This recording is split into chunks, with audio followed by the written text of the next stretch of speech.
Me gustaría ofrecerte una perspectiva bíblica sobre un artículo reciente publicado por el Foro Económico Mundial. Este artículo aborda 4 riesgos globales a tener en cuenta en la era post-pandémica, que son los siguientes. Primero, la dispersión del poder en una era post-superpotencia. Segundo, un gran año electoral no detendrá nuestra crisis recurrente de legitimidad política. Tercero, una crisis global de salud mental más compleja. Y cuarto, una era de eventos de choque. Antes de profundizar en lo que podría venir, quiero dejar claro lo siguiente. La Biblia nos dice repetidamente, no teman, no se asusten, no tengan miedo, no se preocupen por nada. Es el mismo mensaje expresado de diferentes maneras, y quiero que recuerden esto mientras escuchan. No deben tener miedo, sino orar. El miedo no está en el ADN de un hijo de Dios. En un artículo titulado 4 riesgos globales a tener en cuenta en la era post-pandémica, el FEM afirma lo siguiente. Esperen que los riesgos globales se vean exacerbados por eventos inesperados y desestabilizadores. ¿Qué significa esto para alguien que escucha desde su casa? Puede que oigan palabras como riesgos globales y eventos desestabilizadores y entren en pánico.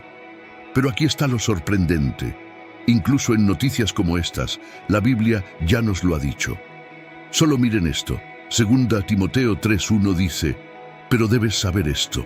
En los últimos días vendrán tiempos difíciles.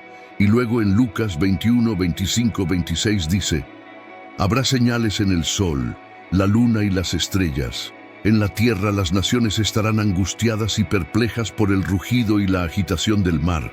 Los hombres desfallecerán de miedo, aprensivos por lo que está viniendo sobre el mundo, porque los cuerpos celestes serán sacudidos.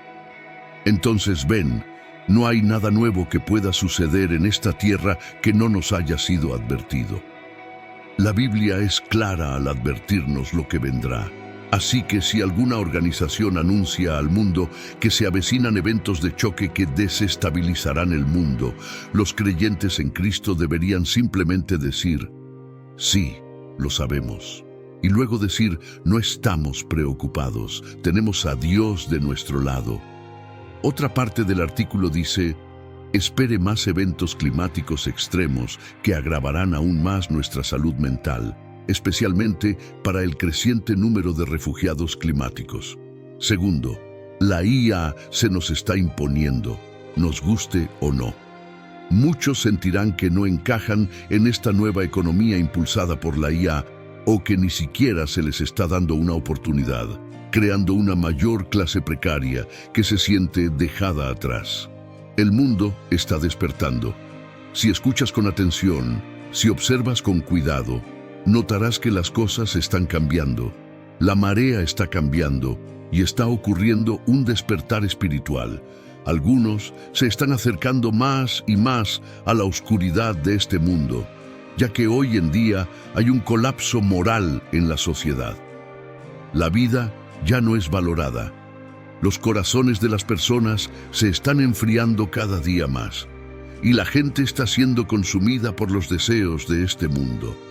Hay una seducción del pecado, hay popularidad y prosperidad para aquellos que enseñan doctrinas demoníacas. Y la Biblia nos advierte y dice, ¡ay de la tierra y del mar! Porque el diablo ha descendido a ustedes, lleno de furia, porque sabe que le queda poco tiempo. El diablo ciertamente es agresivo en estos últimos días, pero déjame decirte esto.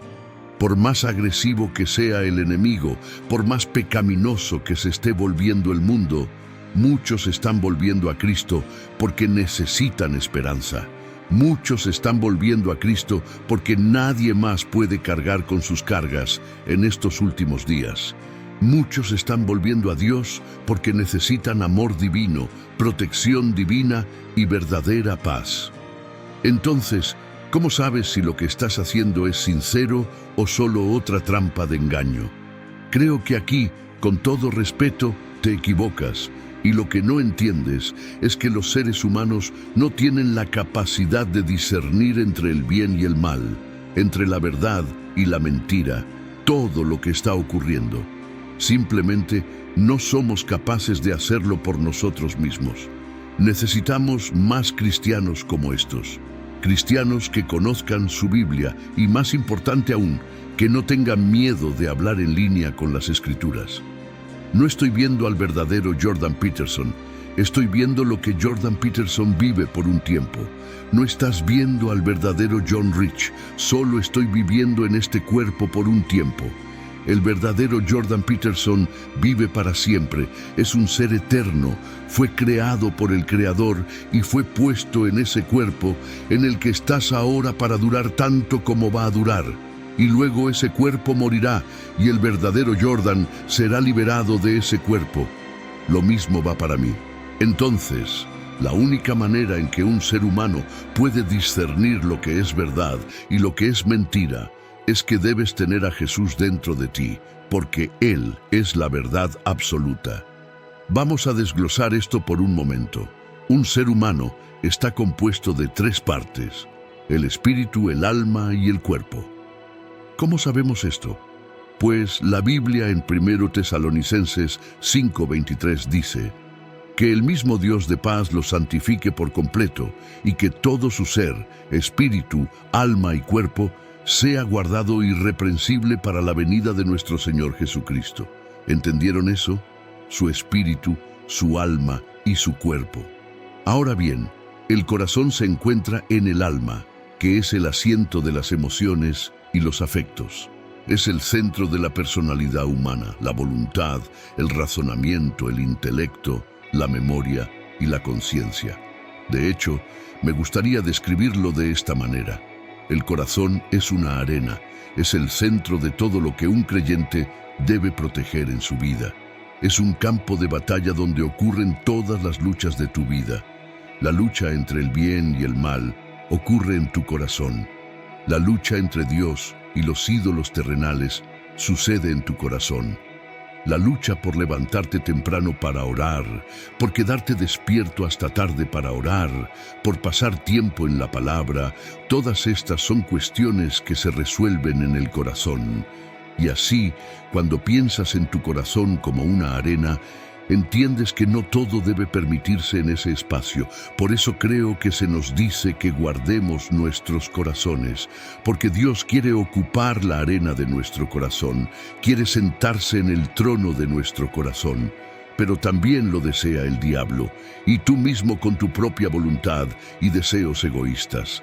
Sin Jesucristo en tu corazón, estás perdido e incapaz de amar, perdonar o vencer el pecado. Así que, si tienes la verdadera verdad viviendo en ti, que no es algo que tienes por ti mismo, somos inherentemente malos, doctor. Nacemos en pecado. El pecado es cualquier cosa que esté por debajo de la perfección. No tienes que ser un asesino para ser un pecador. No tienes que hacer algo terrible para ser un pecador. Cualquier cosa que sea menos que la perfección absoluta a los ojos del Señor es pecado. Entonces somos pecado. Estamos en un estado continuo de pecado y no puedes escapar de él. Pero la única manera de navegar a través de eso y llegar al cielo cuando mueras es que hayas aceptado al Hijo de Dios, le hayas pedido que entre en tu vida y le hayas entregado tu voluntad. Nadie está sin pecado, debemos saberlo. La Biblia dice en Romanos 3:10, no hay justo ni aun uno. Si pones tu esperanza en las personas, en un pastor, te decepcionarás. Solo Jesucristo es perfecto, solo Jesucristo nunca te decepcionará. Mi segundo punto es que todos, en algún grado, tenemos que luchar contra llevar una vida doble. Hay una batalla entre quién eres en público y quién eres en privado. Dios ve el corazón, Dios ve lo que se hace en privado, Dios ve lo que se hace en la oscuridad. Si afirmamos ser seguidores de Cristo, no podemos estar divididos cuando se trata de la fe en Jesús. No existe una posición neutral. No puedes tener un pie dentro y otro fuera cuando se trata de las cosas de Dios. De vez en cuando, Necesitamos un chequeo de la realidad. El dolor en tu cuerpo te recordará que no eres invencible, te recordará que no eres Superman o Superwoman. Una enfermedad puede aparecer de repente y recordarte tu mortalidad. De vez en cuando necesitamos un chequeo de la realidad. Y no sé tú, pero ¿alguna vez has sentido que Dios te está dando un chequeo de la realidad? Tal vez todo en tu vida ha ido bien y de repente una tormenta aparece de la nada. Pero es la manera de Dios de recordarte que todavía lo necesitas. No importa lo bien que estés, todavía necesitas a Jesús. 1 Pedro 4, 17, 19 dice: porque es tiempo de que el juicio comience por la casa de Dios. Y si primero comienza por nosotros, ¿cuál será el fin de aquellos que no obedecen al Evangelio de Dios? Y si el justo con dificultad se salva, ¿en dónde aparecerá el impío y el pecador? Así que los que sufren según la voluntad de Dios, encomienden sus almas al fiel Creador, haciendo el bien. ¿No te parece esto reflexivo? ¿No te parece un llamado de atención para cada cristiano? Todos sabemos que habrá un día de juicio con el Señor. Todos sabemos que hay un libro de la vida. Sabemos que hay un día en que todas nuestras obras serán probadas por el fuego. Pero lo que me desafía de este pasaje de la Escritura en 1 Pedro 4 es la ubicación donde comienza el juicio de Dios. El versículo 17 dice: porque es tiempo de que el juicio comience por la casa de Dios. ¿Quieres decirme que nosotros, la iglesia, seremos juzgados primero? Esto me muestra que Dios es justo.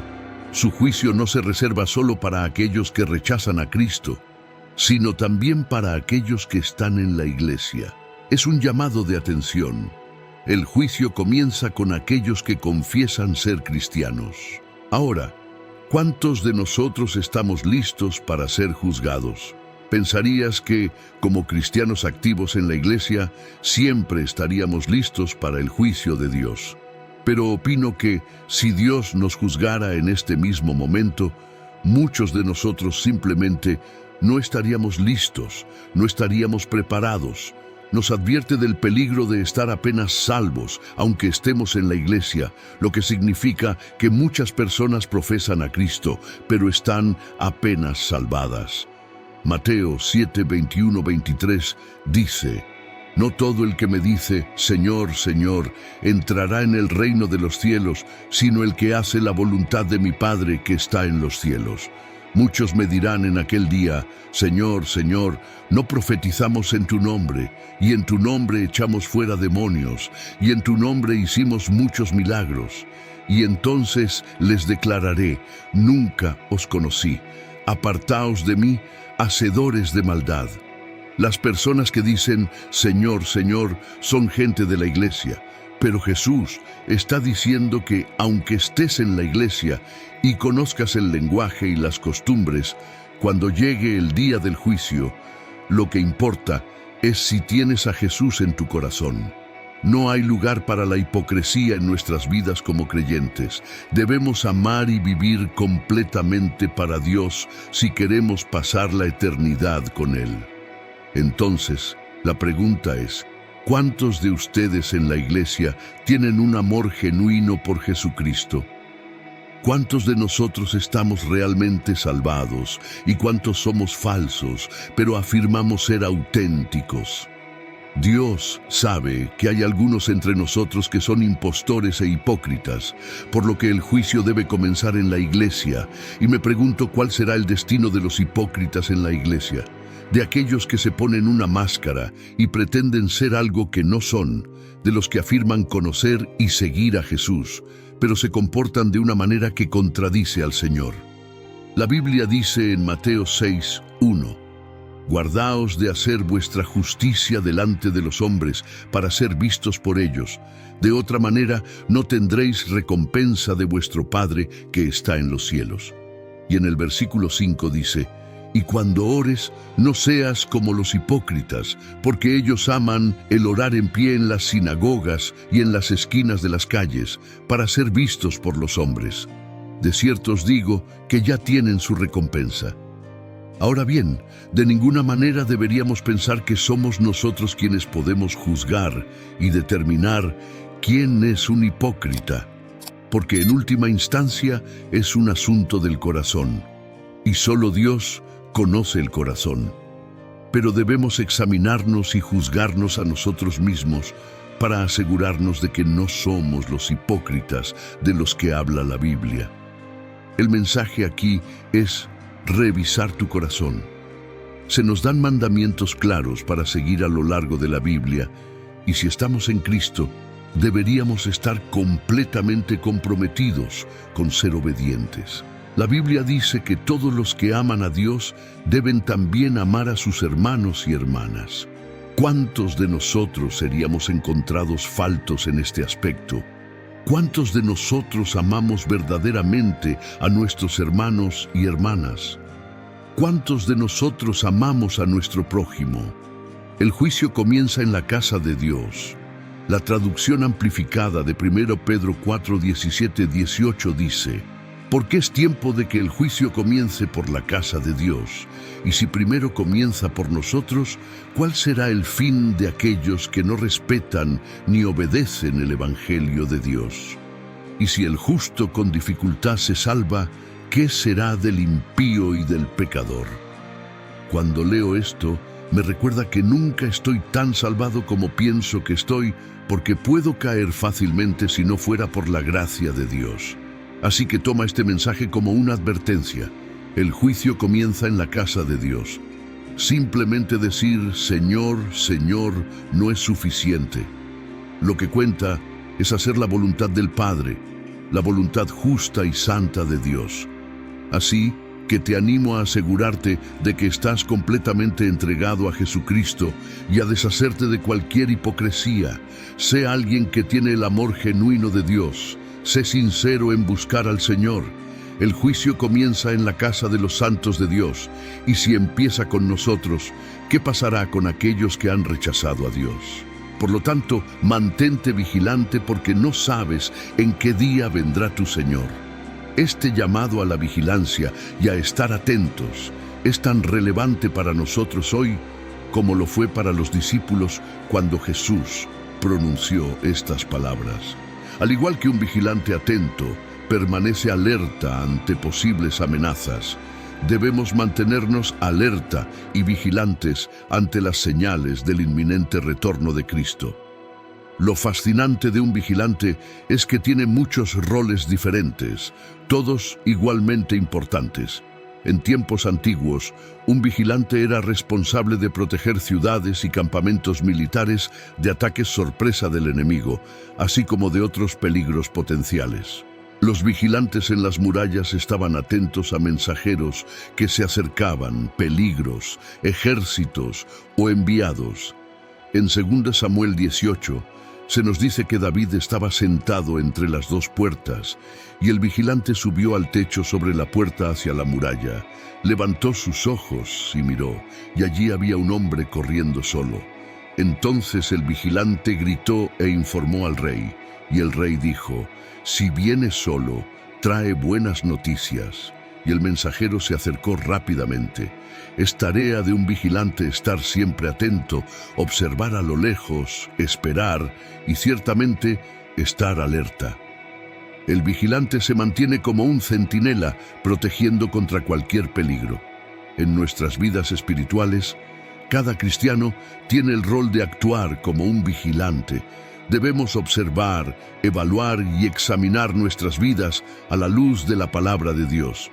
Tenemos que proteger las puertas de nuestros ojos, oídos y corazón de la amenaza del pecado, del mal y del diablo. Somos vigilantes sobre los deseos y afectos de nuestro corazón. Ahora, como hijos de Dios que vivimos en una época de gran incertidumbre, una de las cosas contra las que debemos protegernos es el espíritu de miedo. Hay muchas personas que tienen miedo de tantas cosas: la amenaza de nuevas pandemias, la incertidumbre en cuanto a la situación internacional. La Biblia nos advierte sobre guerras y rumores de guerras, y cuando finalmente vemos que las profecías bíblicas se están cumpliendo ante nuestros ojos, podemos sentir la necesidad de claridad y preguntarnos, ¿cómo afectará esto a mi país? ¿Cómo afectará al mundo? Para otras personas, la lucha es la incertidumbre económica, ya sea en sus finanzas personales o en la economía en general de su país. Para otros, en ciertas partes del mundo, los cristianos que enfrentan persecución por su fe en Cristo pueden sentir incertidumbre mientras piensan, ¿cuánto más podré soportar esto, Señor? Y personalmente creo que, en estos últimos días, cuando vemos que las profecías bíblicas se están cumpliendo, la Biblia nos da 5 mandamientos que nos ayudarán a todos en estos tiempos. El primero de estos mandamientos es mantenerse vigilante porque Cristo viene pronto.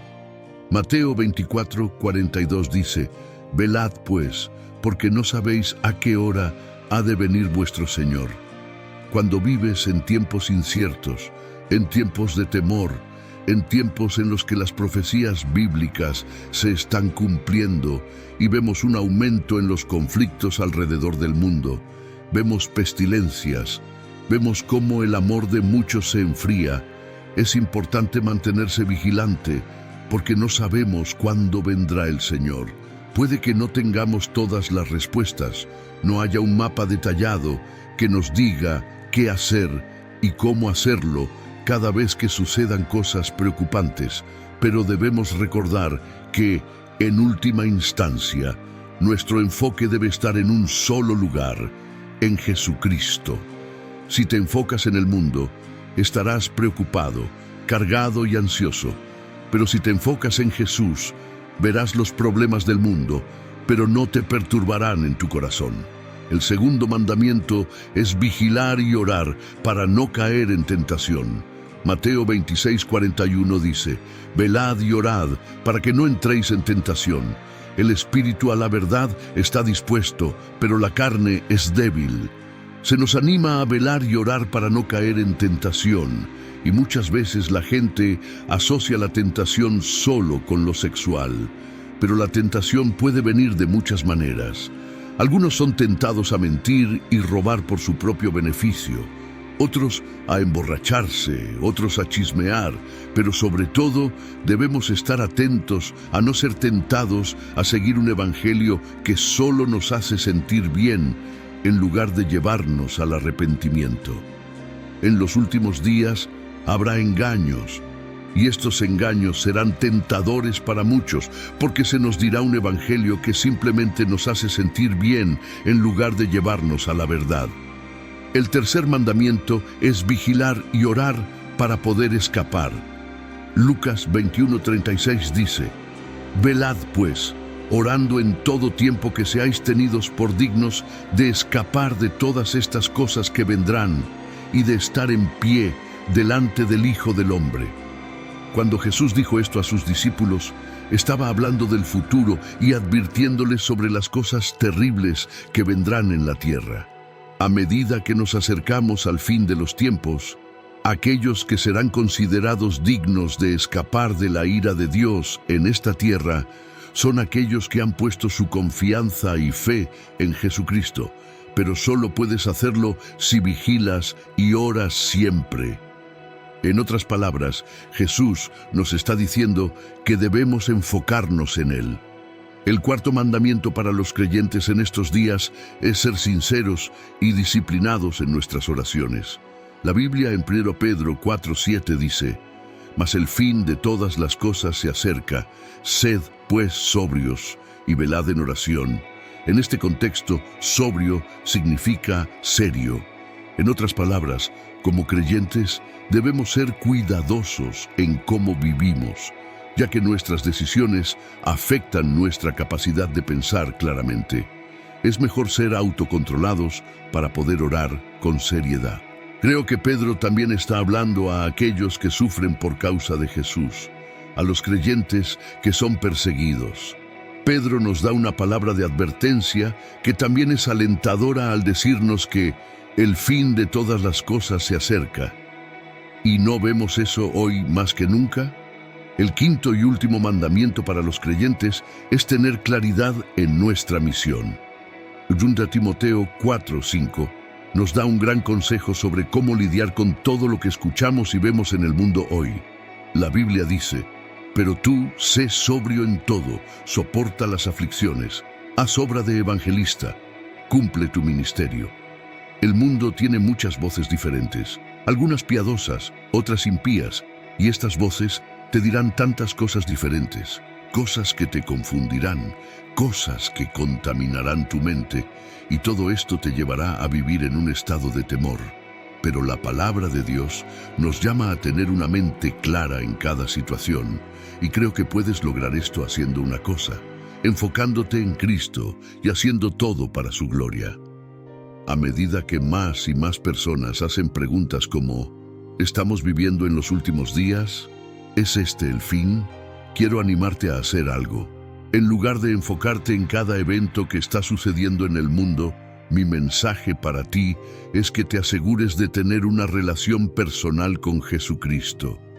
Sí, es bueno estar al tanto de los eventos que ocurren en este mundo, pero el enfoque de nuestras vidas debe ser asegurarnos de que nuestra relación individual con Dios esté en buen estado.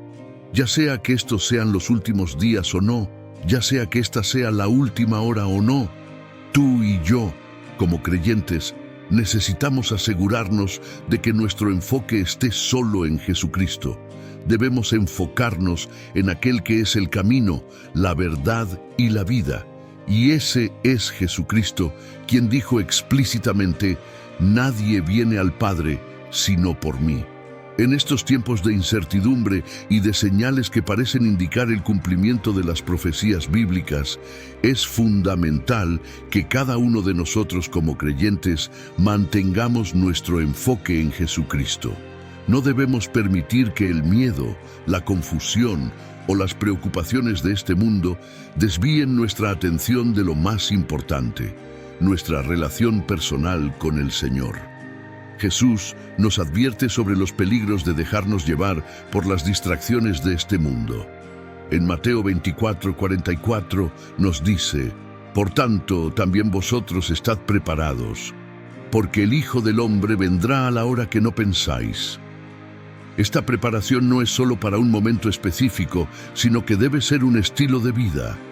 Debemos vivir cada día como si el Señor pudiera regresar en cualquier momento, asegurándonos de que nuestros corazones estén alineados con su voluntad. Una parte crucial de esta preparación es la oración. La oración nos mantiene conectados con Dios, nos fortalece espiritualmente y nos permite discernir su voluntad en nuestras vidas. Sin una vida de oración activa, es fácil caer en la tentación, en la desesperación o en el engaño. Es por eso que Jesús también nos insta a velar y orar, no solo para evitar caer en tentación, sino también para mantenernos firmes en la fe y ser contados entre los que serán encontrados dignos en su venida. Además de la oración, otro aspecto importante es la obediencia a la palabra de Dios. En Juan 14:15, Jesús dice: si me amáis, guardad mis mandamientos. No se trata solo de conocer la palabra, sino de vivirla. Debemos ser hacedores de la palabra, no solo oidores. Nuestra obediencia a los mandamientos de Dios es una demostración tangible de nuestro amor por Él y una evidencia de nuestra fe genuina. Asimismo, debemos ser conscientes de nuestro testimonio ante el mundo. En estos tiempos, muchas personas están buscando respuestas. Están buscando esperanza en medio de la confusión y el caos. Como creyentes, tenemos la responsabilidad de ser luces en medio de la oscuridad, de compartir el Evangelio con aquellos que aún no conocen a Cristo y de vivir de manera que refleje su amor y su verdad. La gran comisión que se encuentra en Mateo 28, 19, 20 nos llama a ir y hacer discípulos de todas las naciones. Esto significa que aunque enfrentemos desafíos y tiempos difíciles, nuestra misión como cristianos sigue siendo la misma: proclamar el Evangelio y hacer discípulos. No debemos permitir que el miedo o las circunstancias nos impidan cumplir con esta misión. Finalmente, es importante recordar que nuestra esperanza no está en este mundo, sino en Jesucristo y en su promesa de vida eterna. En Colosenses 3:2 se nos exhorta a poner la mira en las cosas de arriba, no en las de la tierra. Debemos mantener nuestra esperanza firmemente anclada en las promesas de Dios, sabiendo que, sin importar lo que suceda a nuestro alrededor, Él es fiel y cumplirá su palabra. En resumen, como creyentes en estos tiempos de incertidumbre, nuestra prioridad debe ser mantenernos enfocados en Cristo, vivir en obediencia a su palabra, ser fervientes en la oración, compartir el Evangelio y mantener nuestra esperanza en las promesas de Dios. Al hacer esto, no solo estaremos preparados para su regreso, sino que también podremos vivir con la paz y la seguridad que solo Él puede ofrecer, incluso en medio de un mundo que parece estar en constante agitación. Imagina un padre que se dirige al trabajo y recibe la noticia de que no puede ser remunerado a menos que posea la marca de la bestia. Piensa en una madre que acaba de dar a luz y le informan que no puede comprar la leche para su bebé si no tiene la marca. En este video quiero demostrar que habrá más personas que aceptarán la marca de la bestia que aquellas que la rechacen. Todos quieren creer que, si se enfrentaran a la decisión de jurar lealtad al anticristo o rechazarlo y perder su vida, muchos están sesgados en su pensamiento y asumen que rechazarían la marca de la bestia. Pero, ¿qué sucede cuando el anticristo implemente un sistema en el que no puedas poseer una casa sin la marca, no puedas ir al supermercado y comprar algo sin la marca, o no puedas viajar en coche o en transporte público sin ella? Esto es cuando la gente sentirá la presión de jurar lealtad al hombre del pecado. Apocalipsis 13, 16, 17. También obligó a todas las personas, grandes y pequeñas, ricas y pobres, libres y esclavas, a recibir una marca en sus manos derechas o en sus frentes, de modo que no pudieran comprar ni vender a menos que tuvieran la marca, que es el nombre de la bestia o el número de su nombre. 5 cosas que necesitas saber sobre la marca de la bestia. Número 1. Lealtad.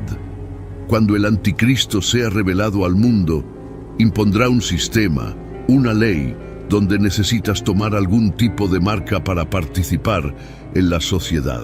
Hay una escuela de pensamiento que sugiere lo siguiente: para realmente entender qué es la marca y qué significa, necesitamos mirar hacia atrás en la historia. Se cree que en algún momento Roma exigió a todos sus ciudadanos que juraran lealtad, lo cual sería su lealtad política y también religiosa. Al jurar lealtad, aceptabas y te sometías a la ley romana, incluyendo las leyes religiosas de ese tiempo. Jurar lealtad significaba que estabas comprometiendo tu lealtad a Roma. Mis hermanos, estamos viviendo los últimos días en esta tierra. Quiero resaltarles que todas las profecías ya se están cumpliendo y está llegando el momento del fin. Te pregunto ahora, si hoy fuera el día del arrebato de la iglesia, ¿estás preparado? He decidido liberar para ti mi libro digital, la Biblia de la A a la Z. Es exclusivo de nuestro canal y ya ha ayudado a miles de personas alrededor del mundo a prepararse para ese gran día. Sumérgete ahora mismo en las profundidades de la palabra de Dios y prepárate para ese gran día, descargando ahora este material que enriquecerá tu vida espiritual. No pierdas tiempo, haz clic en el enlace disponible en el primer comentario fijado y descarga inmediatamente. Las unidades son limitadas, por lo tanto, es crucial actuar ahora para asegurar que el acceso a este poderoso material, hazlo ahora antes de que las unidades se agoten. Ahora bien, con esta idea, la marca de la bestia será un caso de personas que juran lealtad al anticristo. Las personas tomarán la marca de la bestia, porque en ese momento probablemente será impuesta por ley, aunque el mensaje será que necesitas la marca para comprar o vender. En realidad estarás jurando tu lealtad al anticristo. Y aquí está la prueba. Apocalipsis 14, 9, 10 dice que un tercer ángel lo siguió y dijo en voz alta: si alguien adora a la bestia y su imagen y recibe su marca en su frente o en su mano, también beberá del vino de la furia de Dios, que ha sido vertido con toda su fuerza en la copa de su ira. Serán atormentados con azufre ardiente en presencia de los ángeles santos y del Cordero. Aquellos que tienen la marca han sometido al anticristo y por lo tanto han rechazado Dios, lo que a su vez resulta en que esos individuos sientan toda la fuerza de la ira de Dios. Número 2. La marca. Nadie sabe exactamente en qué forma se presentará la marca de la bestia. Sin embargo, muchos especulan que podría ser un pequeño chip digital o algo denominado etiqueta de identificación por radiofrecuencia, RFID. Ambas opciones podrían implantarse fácilmente bajo la piel. Apocalipsis 13, 16, 17 indica que Él requirió a todos, pequeños y grandes, ricos y pobres, libres y esclavos, recibir una marca en la mano derecha o en la frente y que nadie podría comprar ni vender nada sin esa marca, que era el nombre de la bestia o el número que representaba su nombre. Este pasaje sugiere que el anticristo establecerá algún tipo de sistema económico mundial y, observando el avance de la tecnología, las monedas digitales, la inteligencia artificial y la creciente globalización de los mercados mundiales, un sistema monetario o una moneda mundial es la forma más probable en que veremos al anticristo imponer su reinado, dado que, después de todo, no puede controlar la compra y venta en todo el mundo hasta que exista un mecanismo universal. Número 3. La persecución. Se advierte a los cristianos que vendrán tiempos difíciles cuando el anticristo llegue al poder. Él te dará dos opciones: adorarlo o perder tu vida. Apocalipsis 13:15 dice que se le concedió poder para dar aliento a la imagen de la bestia, de modo que la imagen de la bestia pudiera hablar y hacer que se matara a tantos como no adoraran la imagen de la bestia. Si no adoras a la bestia, según la Biblia, perderás tu vida, por lo que efectivamente el cristianismo será proscrito. Cualquier creyente o persona que se niegue a inclinarse ante el anticristo enfrentará persecución. Apocalipsis 2:10 dice: no temas a ninguna de las cosas que estás por sufrir. De hecho, el diablo está a punto de lanzar a algunos de ustedes a la prisión para que sean probados y tendrán tribulación durante 10 días. Sé fiel hasta la muerte y te daré la corona de la vida. La presión para inclinarse ante el anticristo será intensa. Las familias serán desgarradas a medida que los seres queridos elijan tomar la marca y se aparten de Dios. Y piénsalo, si tomas la marca, pierdes tu alma, esencialmente rechazas a Dios, pero si no tomas la marca, serás perseguido, no podrás comprar ni vender. Solo imagina la difícil posición en la que algunos creyentes se encontrarán. Para algunos, esto significará que no podrás poner comida en la mesa para tu familia, así que ahora tendrás que lidiar con el hambre y la inanición. Para otros, no podrás trabajar, no recibirás ingresos y por lo tanto serás incapaz de pagar tu hogar e hipoteca, y quizás esto te obligue a esconderte. Estos son solo escenarios hipotéticos, pero quiero pintar un cuadro que muestre lo difícil que serán las cosas para los creyentes durante el tiempo del anticristo. Número 4. Gran maldad. En esos días, el mundo verá una gran maldad como nunca antes. Aquí están algunas de las cosas que verás durante el reinado del anticristo. Mateo 24, 15, 16 dice que, por lo tanto, cuando veas la abominación desoladora de la cual habló el profeta Daniel, en pie en el lugar santo, el que lea que entienda, entonces los que estén en Judea huyan a las montañas. Una abominación es algo que provoca disgusto o odio. Es un gran pecado, comúnmente digno de muerte, y la desolación es un estado de vacío completo o destrucción.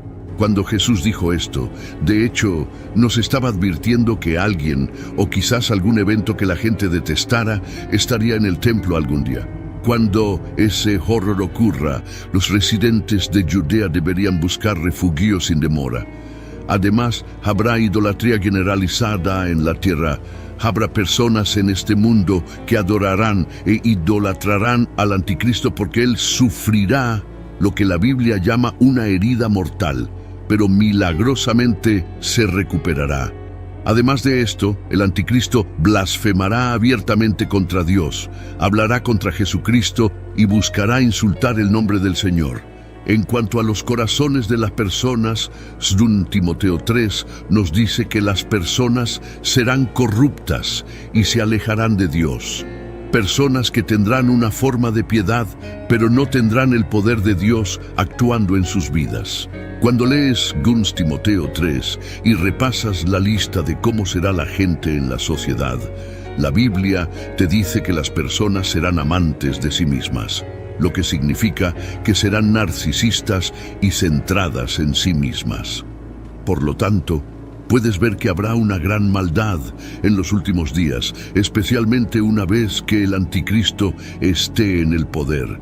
La quinta y última cosa que necesitas saber es que cuando el anticristo sea revelado, el fin está cerca, y la gloriosa segunda venida de Jesucristo está más cerca que nunca. El anticristo será revelado a medida que comienza el período de tribulación.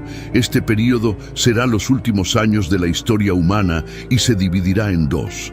El período de la tribulación, que dura 3 años y medio, y luego el período de la gran tribulación, que también dura 3 años y medio. Estos 7 años marcarán el reinado del anticristo. Sin embargo, todo terminará en la batalla de Armagedón. La Biblia nos cuenta que espíritus demoníacos reunirán a todos los gobernantes y sus ejércitos en un lugar llamado, en hebreo, Armagedón. Juan nos relata las escenas que vio en Apocalipsis 19.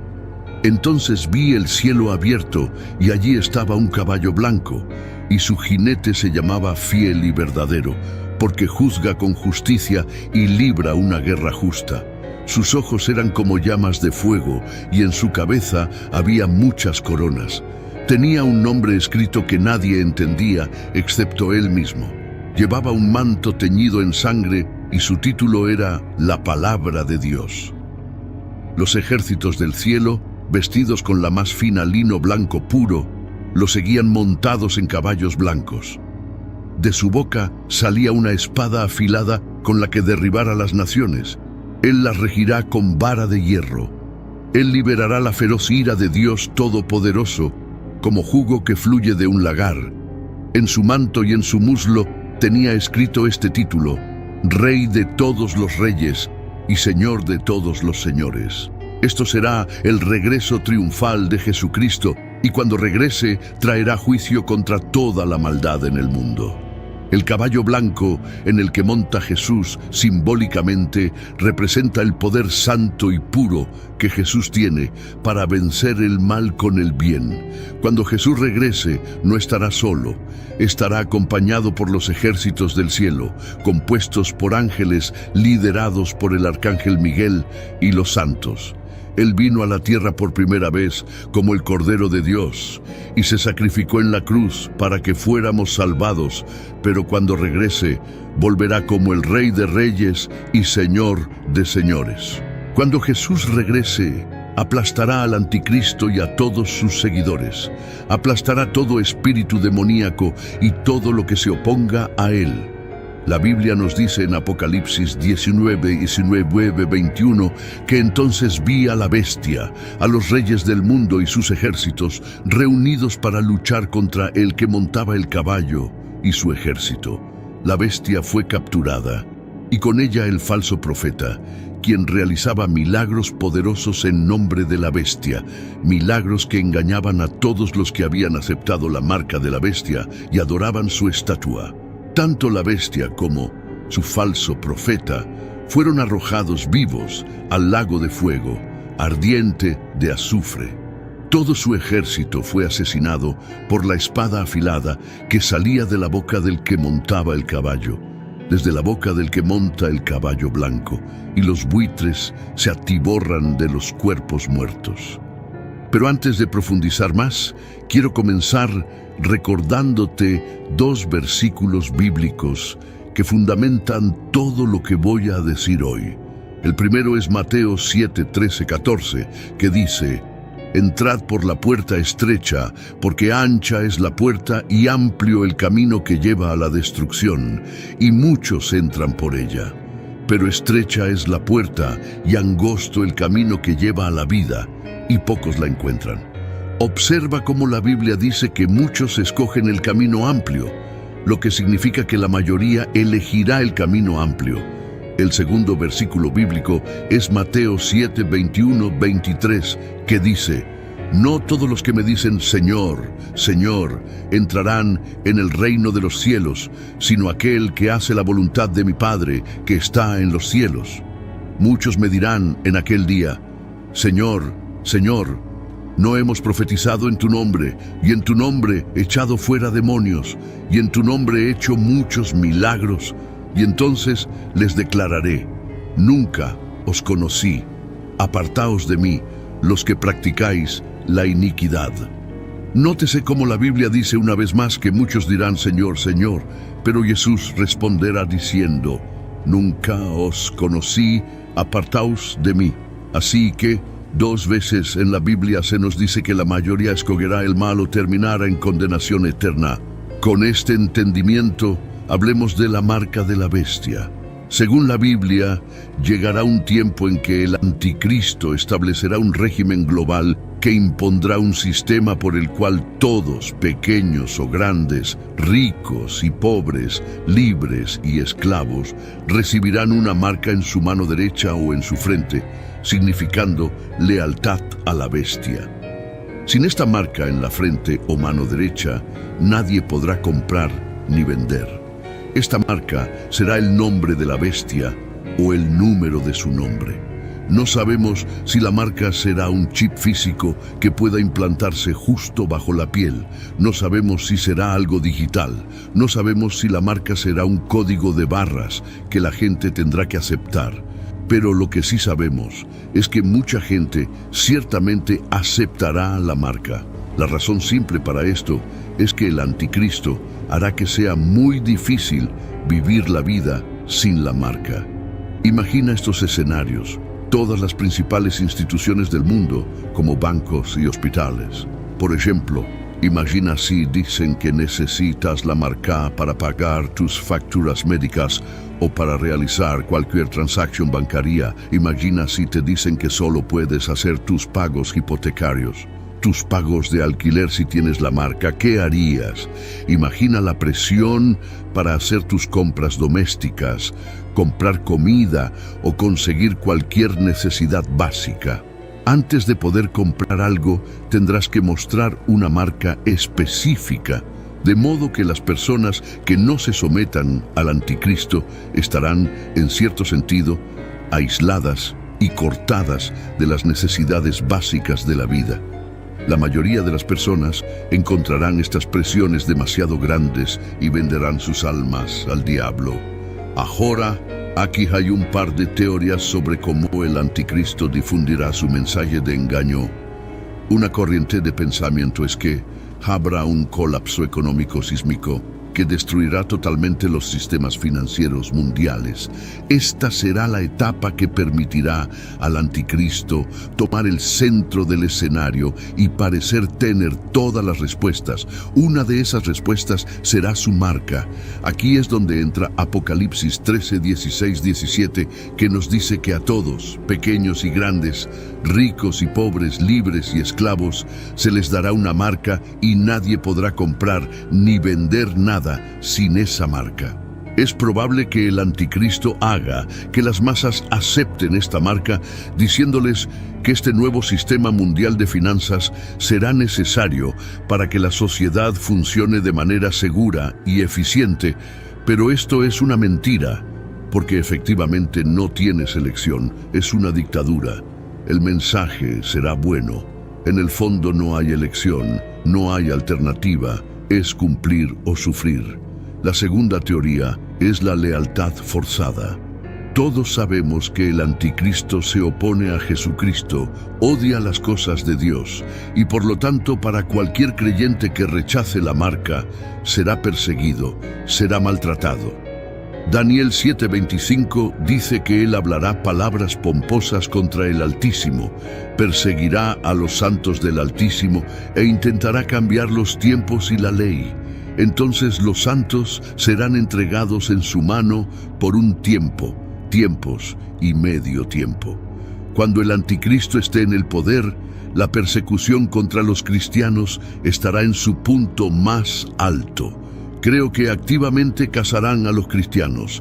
Estará en una misión para perseguir a cualquiera que se atreva a negar su marca y mantener la fe en Jesucristo. Y la Biblia pinta un cuadro muy vívido de cuán severa será la persecución, porque Apocalipsis 20:4 dice: «Y vi tronos, y se sentaron sobre ellos, y se les dio el juicio.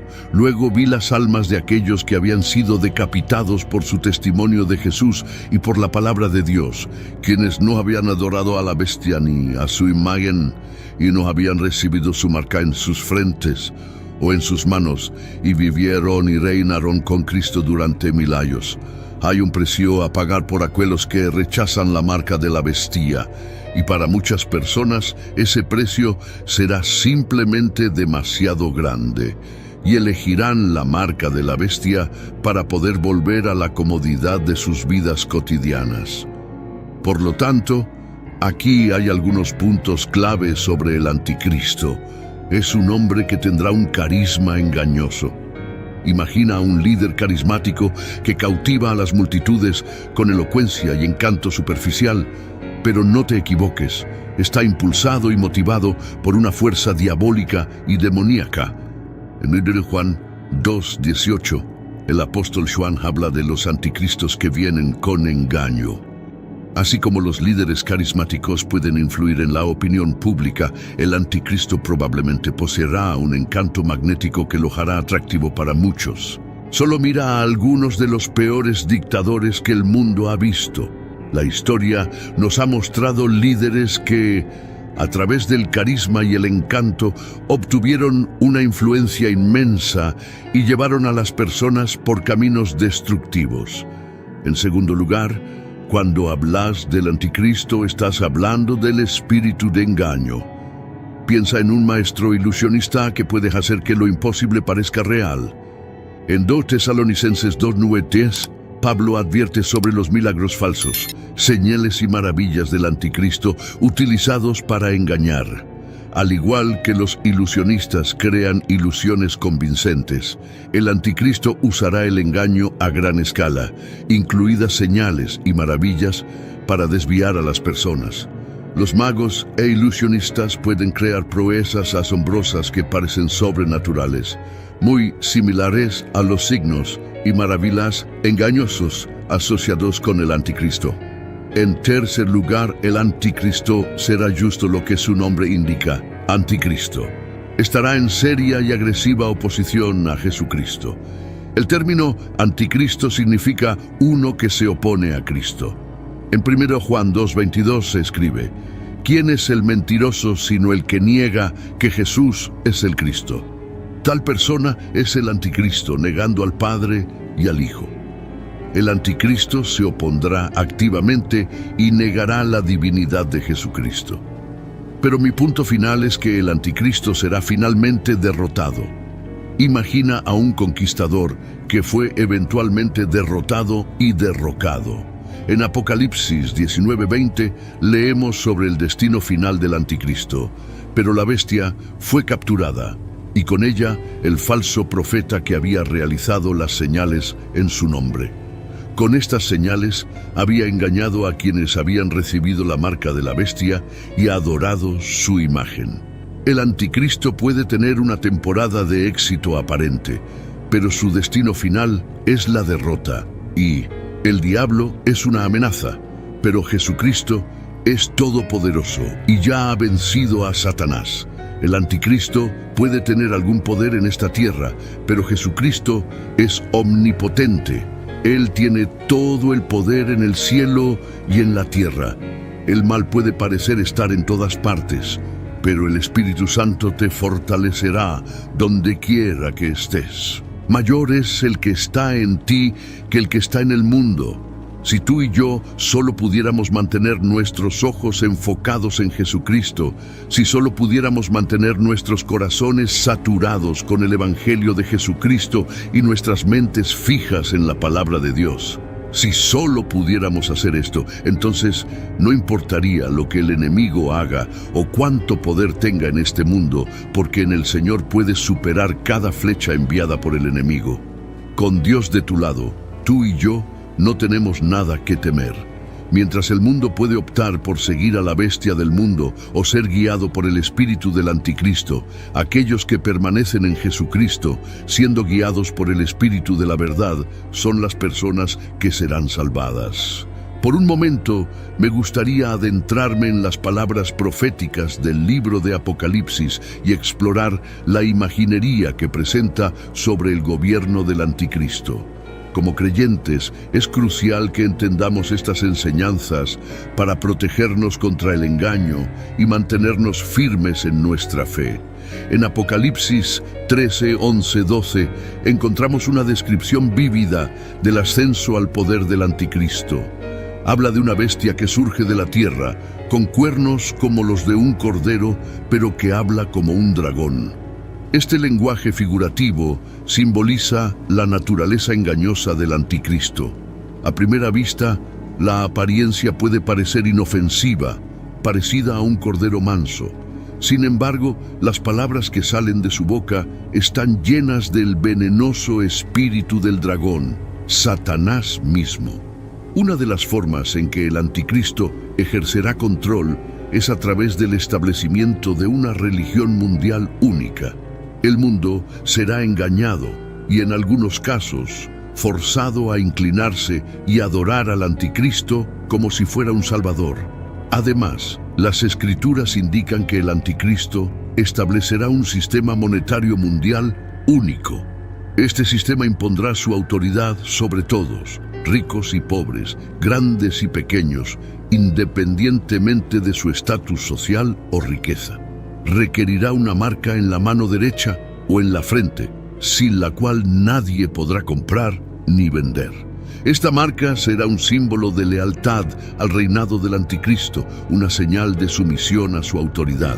Esto es algo serio para considerar. El sistema monetario mundial representa el deseo del anticristo de controlar cada aspecto de la vida humana, incluso nuestras necesidades básicas. Pero debemos animarnos, porque Dios nos ha advertido de estos eventos con anticipación. Nos ha dado su palabra para equiparnos con discernimiento y sabiduría. La palabra de Dios nos ha dicho esto para que siempre seamos hallados, viviendo en la verdad que está en la Biblia.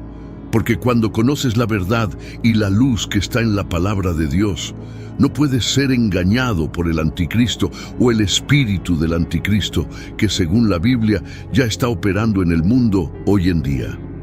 Por lo tanto, debemos permanecer firmes en nuestra fe, negándonos a comprometer nuestra devoción a Cristo, incluso si eso significa enfrentar dificultades y persecución. Necesitamos ser vigilantes y discernidores. 1 Juan 4, 3, 4 dice: Pero si alguien afirma ser profeta y no reconoce la verdad sobre Jesús, esa persona no es de Dios. Tal persona tiene el espíritu del anticristo, del cual oyeron que viene al mundo, y de hecho ya está aquí. Pero ustedes pertenecen a Dios, mis queridos hijos, y ya han ganado una victoria sobre esas personas, porque el espíritu que vive en ustedes es mayor que el espíritu que vive en el mundo. El espíritu del anticristo ya está aquí en este mundo. Es un espíritu que miente y engaña, razón por la cual vemos que en esta época el mundo llama al mal bueno y al bien malo. Este es el espíritu del anticristo en operación. pero permítanme recordarles que tenemos la verdad de nuestro lado. Aferrémonos a Jesús, el verdadero Cordero de Dios, quien dio su vida por nuestra salvación. Sumergiéndonos en su palabra y oración, estaremos fortalecidos contra los engaños del anticristo. Que permanezcamos fieles hasta el final, sabiendo que nuestra victoria definitiva se encuentra solo en Cristo. La Biblia nos está llamando a despertar. El Señor quiere que despertemos al hecho de que hay un cielo y un infierno. Hay un día del juicio. Si alguien conduce por la carretera y se adormece o su atención se desvía, podrían perderse algunas de las señales de tráfico que les indican a dónde ir. Bueno, Dios nos ha dado a sus hijos muchas señales para estar atentos. La palabra de Dios está llena de señales para hacernos saber que el tiempo se está acabando. Este mundo no durará para siempre, y eso es una buena noticia. No sé ustedes, pero el cielo, por lo que he leído sobre él, parece ser un lugar mejor. No más lágrimas, no más tristeza, solo alegría, solo paz. Oh, estar en la presencia del Señor por toda la eternidad, lejos de la enfermedad y la enfermedad de este mundo. Para terminar con lo natural, Hebreos 3:12 dice: cuídense, hermanos, de que ninguno de ustedes tenga un corazón malvado e incrédulo que se aparte del Dios vivo. Esta es una advertencia seria, porque Pablo nos está diciendo que debemos asegurarnos de que ninguno de nosotros tenga un corazón malvado e incrédulo, un corazón que se niega a confiar y depender del Señor, un corazón que se aparta del Dios vivo. Permíteme mostrarte por qué la incredulidad es tan paralizante para un cristiano. En Mateo 13, cuando Jesús llegó a su ciudad natal, comenzó a enseñar a la gente en la sinagoga, y el versículo 58 dice: y no hizo allí muchos milagros debido a la incredulidad de ellos. Piensa en eso. Jesús no realizó milagros por causa de la incredulidad. Jesús no realizó obras poderosas por causa de la incredulidad. Así que, amigos míos, ¿veis por qué Pablo nos advierte contra tener un corazón incrédulo? Cuando tienes un corazón lleno de incredulidad, niegas el poder de Dios, niegas la gloria de Dios, niegas todo lo que Él es. Así que, pueblo de Dios, asegúrate de que ninguno de ustedes tenga un corazón pecaminoso e incrédulo que se aparte del Dios vivo. Ahora, para esta próxima advertencia, tengo que darte un poco de contexto antes de continuar. Los hijos de Israel fueron sacados de la cautividad y la esclavitud. Vieron milagros increíbles de Dios. Vieron cómo se partía el Mar Rojo. El Señor iba delante de ellos de día en una columna de nube para guiarlos y de noche en una columna de fuego para darles luz. Fueron alimentados con maná del cielo. Pero a pesar de ver la mano poderosa de Dios, los hijos de Israel se rebelaron, murmuraron y se quejaron contra Dios. Por lo tanto, Pablo en el Nuevo Testamento nos advierte en Hebreos 3:15, 17, como se ha dicho hoy: si escuchan su voz, no endurezcan sus corazones como en la rebelión. ¿Quiénes fueron los que oyeron y se rebelaron? ¿No fueron todos aquellos a quienes Moisés sacó de Egipto y con quienes él estuvo enojado durante 40 años? ¿No fue con aquellos que pecaron, cuyos cuerpos perecieron en el desierto? La advertencia aquí es que no debemos endurecer nuestros corazones, no ser fríos e insensibles a la voz de Dios en medio de todo el caos y la confusión de este mundo. La voz de Dios sigue amándonos. El Espíritu del Señor está tocando nuestros corazones. Un corazón endurecido significa insensibilidad hacia la belleza y la gloria de Dios. Significa perseguir nuestros propios deseos en lugar de las cosas de Dios. Pero afortunadamente, en su misericordia, Dios ha ofrecido cambiar nuestros corazones. Dios puede cambiar nuestros corazones. La tercera advertencia que creo que deberíamos tener en cuenta se encuentra en Hebreos 2:1, que dice: por lo tanto, debemos prestar más atención a lo que hemos oído para que no nos desviemos. Creo que la traducción amplificada explica aún más este versículo, ya que dice: Por esta razón, es decir, debido a la revelación final de Dios en su Hijo Jesús y debido a la superioridad de Jesús sobre los ángeles, debemos prestar mucha más atención que nunca a las cosas que hemos oído, para que no nos alejemos en cierta forma de la verdad.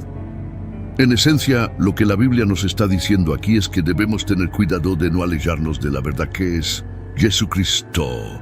Deberíamos tener cuidado de no deslizarnos lejos de la verdad del Evangelio, porque en este mundo encontrarás personas que te darán su propia versión diluida del Evangelio. Personas que predicarán un Evangelio que no requiere arrepentimiento, ni compromiso, ni negación de uno mismo, sino un Evangelio que hace cosquillas en los oídos. Suena bien, te hace sentir bien, pero no tiene poder para transformarte o desafiarte. Esto es de lo que deberíamos cuidarnos. No nos alejemos de la verdad del Evangelio. El verdadero Evangelio de Jesucristo te desafiará y convencerá. Te llevará a un cambio en tus hábitos pecaminosos y te causará arrepentimiento. Y eso es justo lo que deberíamos hacer, santos. Deberíamos arrepentirnos y alejarnos del pecado.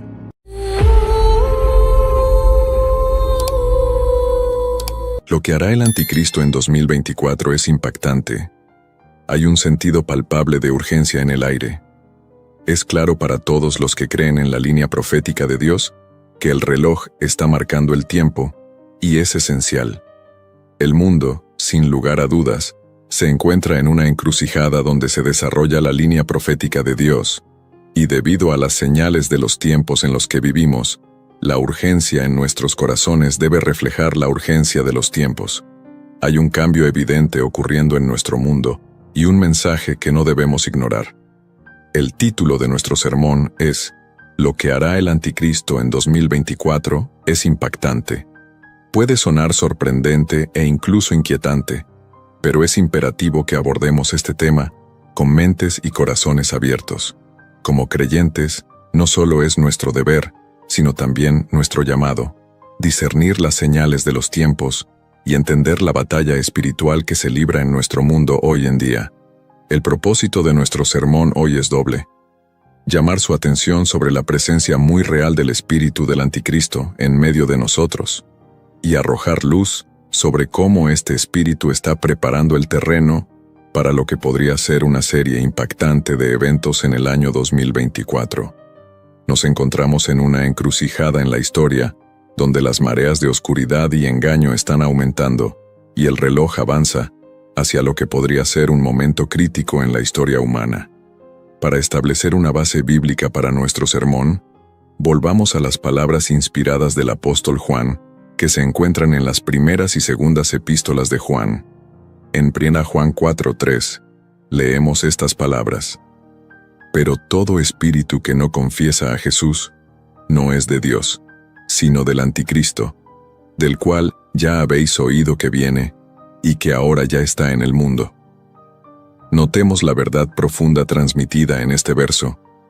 El espíritu del anticristo no es simplemente una amenaza futura, es una realidad presente que ya está trabajando en nuestro mundo.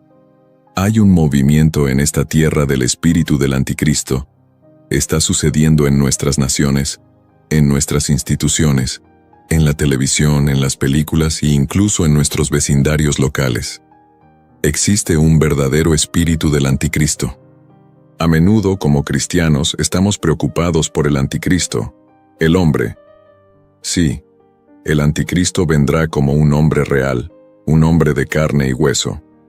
Pero lo que necesitan saber y recordar es que antes de que se revele en el escenario mundial, antes de que dé un paso al frente y tome el centro del escenario, su espíritu ya está trabajando en el mundo, activamente en acción.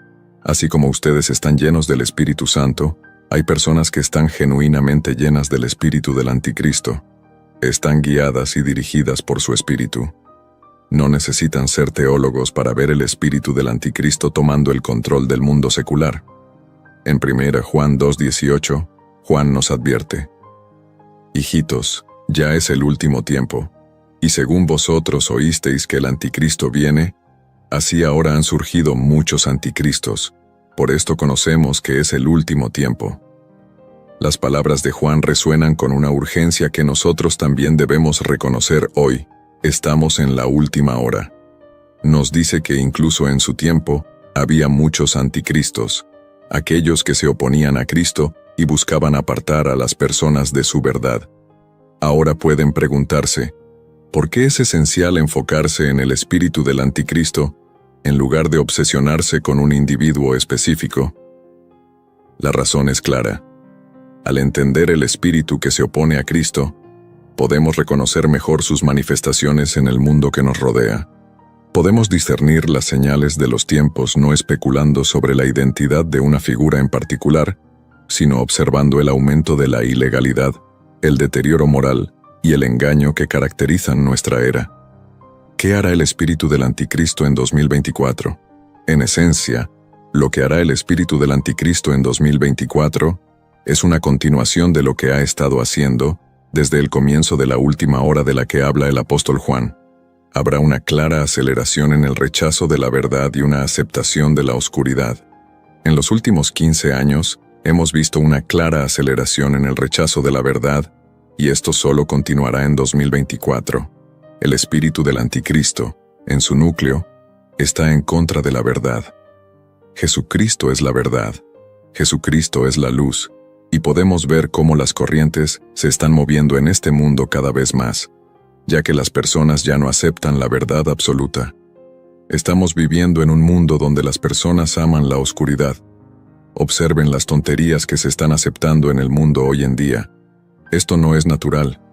Es casi como si el sentido común ya no fuera común. Cada persona tiene su propia verdad y esto continuará. Estamos viviendo en un mundo en el que algunos han rechazado la realidad y han decidido vivir en su propia realidad. En preparación para adorar a un hombre, el acondicionamiento de las personas para seguir y adorar a un líder o figura carismática continuará aumentando en los próximos años, incluyendo en 2024, cuando llegue el anticristo. No le tomará décadas ser reverenciado y adorado. En este momento, los corazones de hombres y mujeres de todo el mundo están siendo sutilmente persuadidos por el espíritu del anticristo para depositar su confianza y lealtad en un hombre, en lugar de en Dios. Las personas tienen la percepción equivocada de que cuando llegue el anticristo, tendrá que transformar el mundo y cambiar drásticamente la forma en que opera. Pero eso no es cierto. Cuando el anticristo aparezca y tome el centro del escenario en la sociedad, el mundo ya estará preparado para él. Desafortunadamente, este mismo espíritu del anticristo está presente en muchas iglesias y entre muchos feligreses. Observen las malas conductas que ocurren en algunas iglesias. Observen la inmoralidad presente en algunos entornos religiosos. Numerosas iglesias parecen estar energizadas y dirigidas por el mismo espíritu del anticristo. Puede ser incómodo de escuchar, pero si el anticristo apareciera hoy y comenzara su reinado, hay iglesias que lo abrazarían. No solo lo aceptarían, sino que lo respaldarían. No solo lo respaldarían, sino que también tomarían su marca y lo adorarían. ¿Por qué? Porque están influenciados por su espíritu, que ya está activo en el mundo, allanando el camino para su aparición. Si el anticristo estuviera aquí hoy, hay personas que conocen que lo aceptarían y aceptarían su marca. A menudo subestimamos la influencia y actividad del espíritu del anticristo en nuestro mundo. 3. El espíritu del anticristo acercará al mundo a la aceptación de la marca. El concepto de la marca de la bestia, como se menciona en el libro de Apocalipsis, es un recordatorio inquietante de las profundidades de engaño que el espíritu del anticristo puede lograr. Aunque no podemos predecir la forma exacta que tomará la marca, las tendencias sociales sugieren que las personas pueden volverse cada vez más propensas a la idea de aceptar una marca o sistema que les otorgue acceso a bienes, servicios y privilegios. Esta aceptación gradual puede hacer que las personas sean más susceptibles a comprometer su fe y lealtad a Cristo por conveniencia y ganancia mundana. Apocalipsis 13, 16, 17 dice: «Y hacía que a todos, a pequeños y grandes, ricos y pobres, libres y esclavos, se les pusiese una marca en la mano derecha o en la frente, y que ninguno pudiese comprar ni vender, sino el que tuviese la marca o el nombre de la bestia, o el número de su nombre. Durante generaciones, eruditos, teólogos y santos de Dios han reflexionado sobre esta profecía, considerándola como un escenario distante en un futuro inimaginable. Sin embargo, con la velocidad del avance tecnológico y los cambios societales que estamos presenciando hoy en día, esta profecía parece menos como una visión lejana y más como una realidad inminente. La era digital ha traído consigo capacidades que solo podíamos soñar hace unas décadas. El mundo en el que vivimos hoy es completamente diferente al mundo en el que vivíamos hace 40 años. Los vehículos a través de los cuales me están escuchando ahora simplemente no existían y eran inimaginables. Tecnologías biométricas como el reconocimiento facial y de huellas dactilares se han vuelto comunes. Chips RFID y tecnologías de comunicación de campo cercano, NFC, están integrados en nuestra vida cotidiana, desde pagos sin contacto hasta entradas sin llave. Además, hay un impulso global hacia una sociedad sin dinero en efectivo, donde las monedas digitales y las transacciones en línea se están convirtiendo rápidamente en la norma. Estos desarrollos representan la infraestructura que teóricamente podría respaldar el tipo de sistema descrito en Apocalipsis 13. Además, la creciente interconexión mundial y la convergencia de los sistemas financieros globales significan que implementar un sistema universal como el descrito en la profecía es más factible ahora que nunca antes. Estamos en la última hora, damas y caballeros. Las recientes y sin precedentes eventos, especialmente en los últimos 5 años, han demostrado la capacidad del mundo para unirse y adoptar soluciones unificadas. Esta unidad, aunque prometedora en muchos aspectos, también prepara el escenario para un líder o sistema mundial singular para ejercer la influencia descrita en Apocalipsis. En esencia, aunque no podemos afirmar definitivamente que estemos al borde de presenciar el cumplimiento de Apocalipsis 13, 16, 17, las piezas del rompecabezas están claramente sobre la mesa.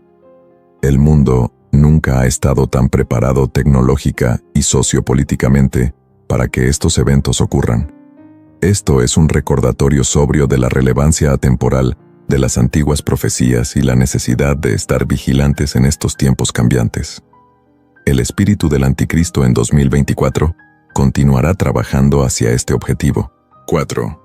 El aumento del pecado y la ilegalidad en la profecía bíblica. Uno de los títulos que destaca prominentemente en la profecía bíblica es el hombre de la ilegalidad. Esta descripción proporciona información sobre el carácter y la naturaleza de una figura del fin de los tiempos que se opone fuertemente al orden divino y la ley de Dios. Este título pinta la imagen de una persona que encarna el caos, la rebelión y un desprecio flagrante por la justicia. El hombre de la ilegalidad es, en muchas interpretaciones, sinónimo del anticristo, una figura que se profetiza surgirá en los últimos tiempos, guiando al mundo por el camino equivocado con su engaño y carisma. La creciente ilegalidad observada en el mundo de hoy es un testimonio de la influencia omnipresente del espíritu del anticristo a medida que las sociedades se alejan de los estándares divinos y los valores bíblicos. El espíritu que impulsa a la humanidad hacia la ilegalidad gana impulso a medida que los tiempos en que vivimos reflejan las profecías, mostrando un claro aumento en la desobediencia contra los absolutos morales y la verdad espiritual. El caos, la decadencia moral y la rebelión intensificada contra el orden divino son etapas preparatorias para la manifestación final del anticristo. A medida que avanzamos hacia 2024, la trayectoria parece clara. A medida que el espíritu del anticristo se arraiga aún más, podemos anticipar un aumento en la ilegalidad en todo el mundo.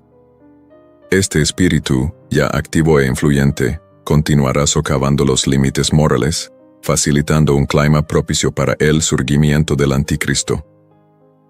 Al aprovechar las vulnerabilidades sociales y capitalizar la predisposición de la humanidad hacia el pecado, el espíritu del anticristo está preparando el terreno para un futuro donde la ilegalidad no sea la excepción, sino la norma.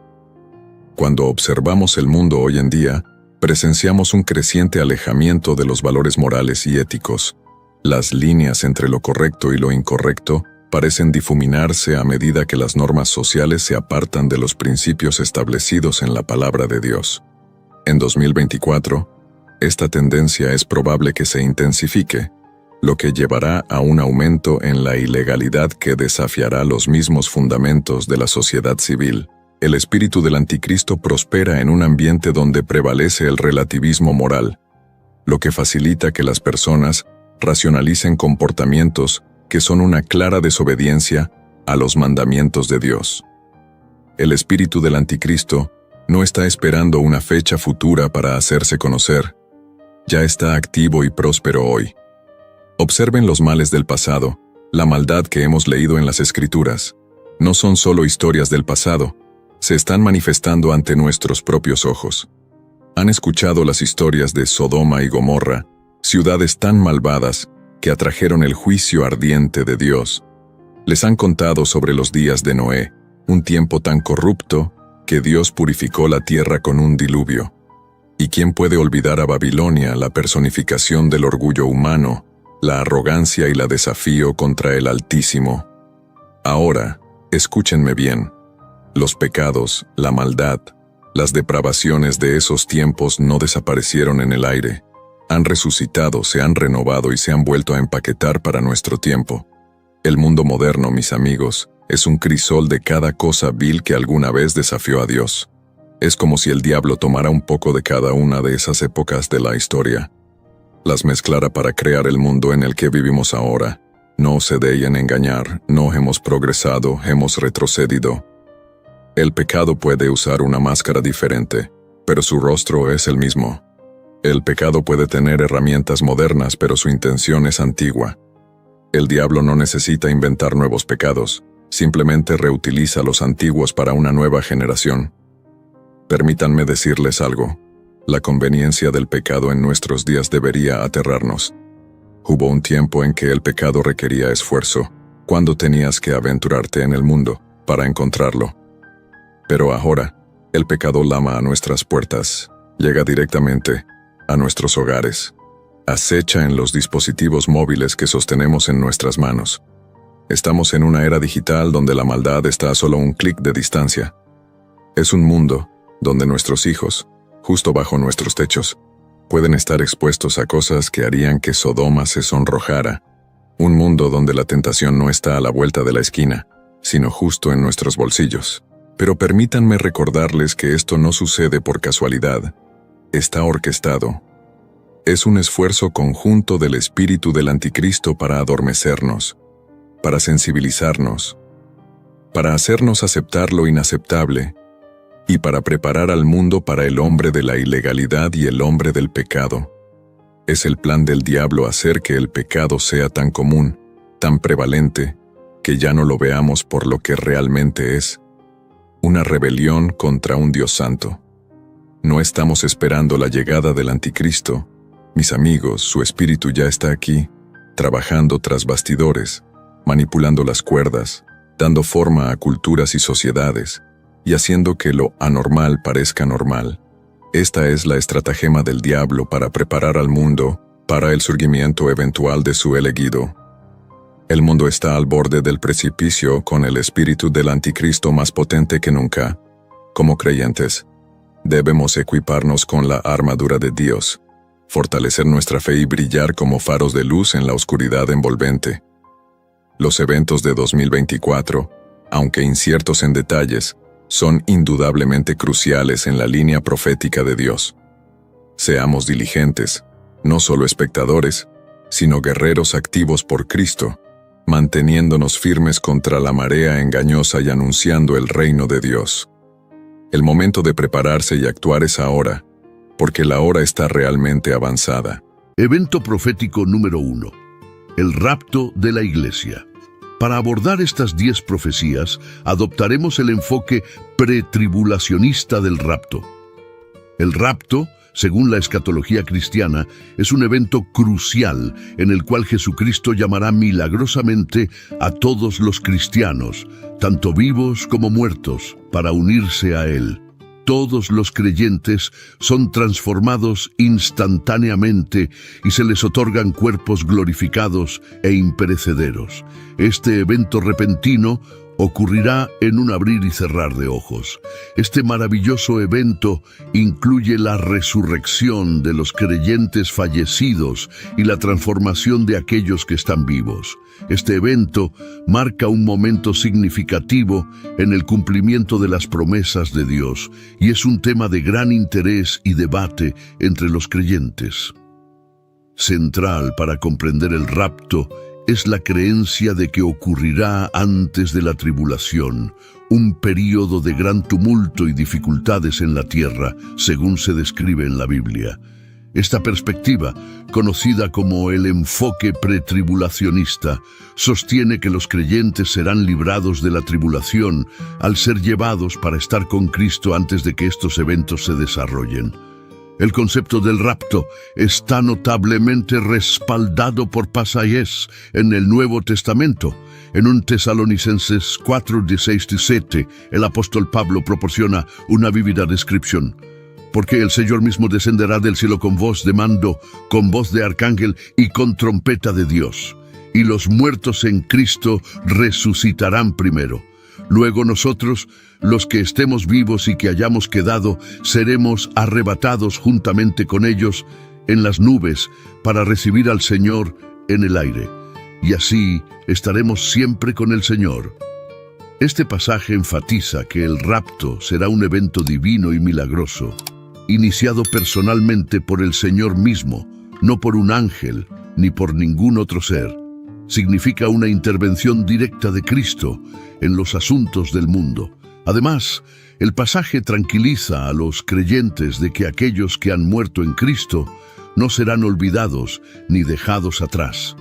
Serán los primeros en resucitar, subrayando el papel integral de la resurrección en el rapto.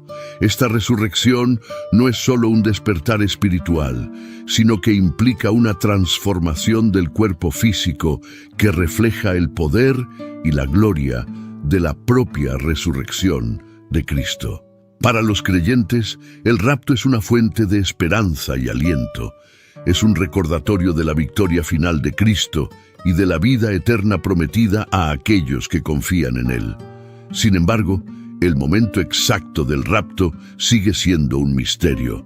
Mientras que la perspectiva pretribulacionista del rapto, como se describe en el texto de 1 Tesalonicenses 4, 16, 18, es una creencia ampliamente aceptada entre muchos cristianos. Es importante reconocer que hay otras perspectivas dentro de la escatología cristiana, comprendiendo estas opiniones divergentes. Destaca la diversidad de interpretación dentro de la fe cristiana. Otras opiniones notables incluyen el rapto post-tribulación, que sostiene que los cristianos pasarán por la tribulación y serán arrebatados al final.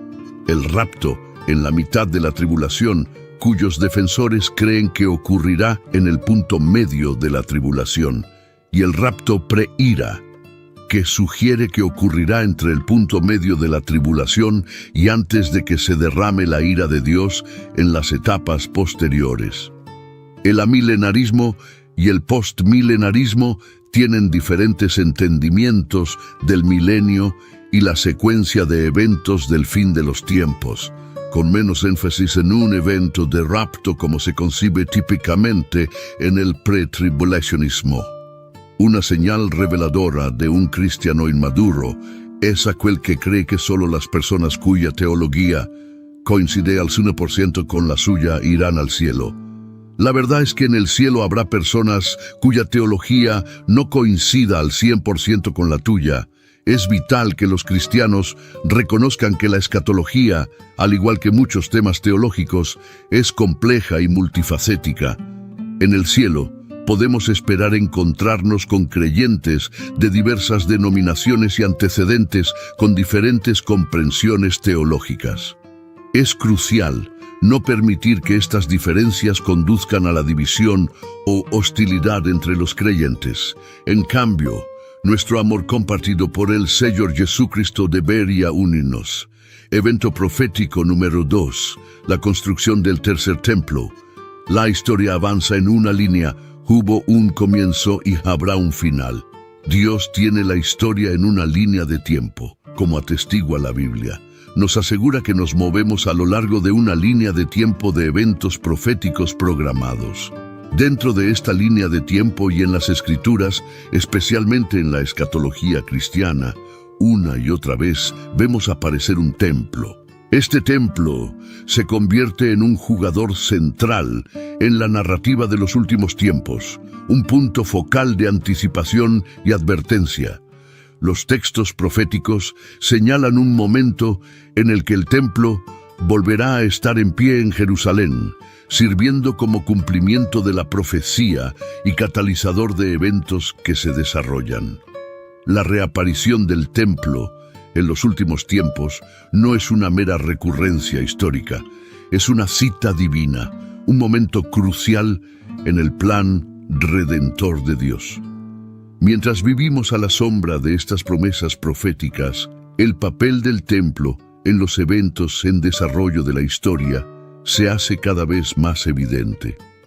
Según la escatología cristiana y basándose en las creencias judías tradicionales y las referencias bíblicas, se espera que el tercer templo sea construido en el Monte del Templo, en Jerusalén.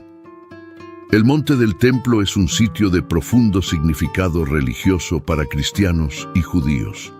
La construcción del tercer templo se ve como un cumplimiento directo de la profecía bíblica, especialmente en Daniel 9:27 y Mateo 24:15, donde se menciona un lugar santo o templo en el contexto de eventos de los últimos tiempos. Cuando esto se haga realidad, confirmará la confiabilidad de la Biblia y la certeza del plan de Dios. Nuevamente los planes.